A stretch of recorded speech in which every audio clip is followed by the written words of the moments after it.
Is everybody in the room ready? Just making sure. Groupthink. It's a term coined by social psychologist Dr. Irving Janis in 1972.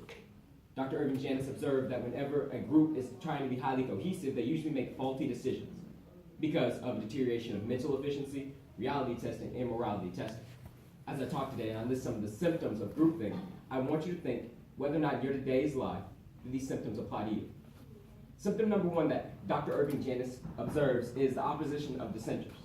Anybody who goes against what the group believes is usually put down and rebuked in society, either socially, politically, economically, and in the worst cases, fatally. Abraham Lincoln, Jesus, Mahatma Gandhi, Martin Luther King, Medgar Evers, Malcolm X, all people who were killed not because they preached a message of hate or preached a message of violence, but because they preached a message of equality and peace.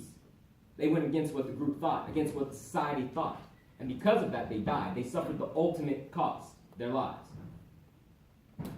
Symptom number two of groupthink is the belief in inherent morality. You believe that your society is so moral that all other justifications or all other causes of your actions don't have any effect. We have a belief in inherent morality inside the United States because we can drop a bomb, killing a terrorist group, taking 100 lives, innocent lives in the Middle East, and we call it collateral damage. The definition of collateral damage is justifiable loss to further a cause. If we looked at any other society in history, and we said that taking of human lives was a justifiable loss, we would call them monsters. We call the Nazis monsters because they thought that taking of Jewish lives during the Holocaust was collateral damage, a justifiable loss. But no, we are America. We're not those people. We're not monsters. Number three is the stereotype views of outgroups. Anybody who is not inside of the group is stereotyped. I want to ask you a few questions, rhetorical questions. Number one, if you were on a plane and a Middle Eastern man got onto that plane with you, would you be afraid? If you were walking down the street at night and you saw an African-American male walking down the street, would you be afraid? If you were driving down the road and you saw a police siren in the back of you by yourself, would you fear for your life? These stereotype views of outgroups, these prejudices, these assumptions that we make in everyday society has no basis in logic, has no basis in fact or statistics, but yet we make them because we're under a group thinking society. George Orwell wrote a book called 1984. In it, the big brother, or the government, had three slogans. War is peace is the first one. And how many times in today's society is diplomacy dead and whoever picks up the gun first is supposedly right?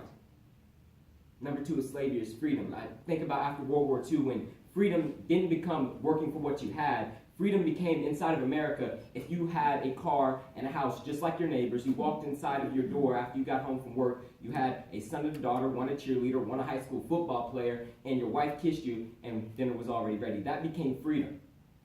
Anybody who wasn't under that was free. That slave mentality was freedom. Number three is ignorance and strength. I don't believe I have to explain this one to you. How many times have you been told what you don't know won't hurt you? You see, Dr. Irving Janis observes there are a few ways to get outside of groupthink. Number one, have an expert witness at all meetings to make sure that it is the truth. Is it the truth? Make sure that those stereotyped outgroups have representatives there so that way they can come inside of the group. Is it fair to all concerned? Will it build goodwill and better friendships? And finally, to have every individual inside the group think individually to make sure that all things benefit them as an individual. Is it beneficial to all concerned?